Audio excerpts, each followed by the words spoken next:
Hello friends, Ravi study channel में आप सभी का स्वागत है। यहाँ पर आज हम देखने वाले हैं कि शांत और अशांत को कैसे पहचानें। यहाँ पर दिया 17/40, 31/8 और 6/15 और 6/27।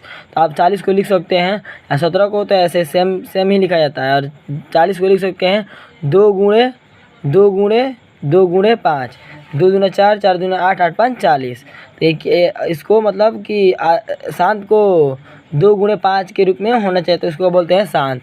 और 2 गुणे 5 के रूप में नहीं होता इसको, वो शांत नहीं होता। ये 2 गुणे 5 के रूप में आ गया तो इसलिए ये शांत है। तो यहाँ पर दिया है 8, 8 को लिख सकते हैं आप 2 गुणे 2 गुणे 2 लिख सकते हैं, 2 दूना 4, 4 दूनी 8। 31 को ऐसे ही लिख देंगे, तो केवल एक ही रह सकता है। तो 2 गुणे मतलब कि यहाँ पर आप लिख सकते हैं 31, बट 2 को लिख सकते हैं 2, और 5 को 2 गुणे 5 के रूप में होना जरूरी होता है। तो आप 5 के ऊपर लिख सकते हैं 0, इसका मतलब होता है 1। 2 गुणे इसका मतलब होता है 1। 0 किसी के ऊपर, किसी भी संख्या के ऊपर 0 होता है तो 1 मानते हैं, तो इसके रूप में आ गया है। तो यहीं पर हमारा हो जाएगा शांत। लेकिन इतना आपको इसके लिए दिखाया गया 31/1 इसलिए दिखाया गया कि इसका किसी भी अंक के ऊपर 0 होता है तो 1 होता है, इसलिए आपको दिखाया गया। यहाँ पर दिया है 6, आप 6 को 6 लिख सकते हैं, और 15 को 3 गुणे 5 लिख सकते हैं।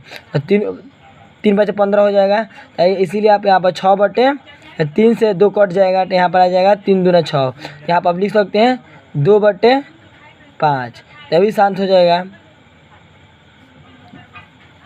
यहाँ पर 27 दिया है, अब 6 को लिख सकते हैं 3 गुणे 3 लिख सकते हैं। यहाँ पर हो जाएगा आपके लिए 3 गुणे 3, तो 3 29 27, इसलिए 3 के पावर यहाँ पर 3 है, तो 3 यहाँ पर यहीं पर हो जाएगा आपका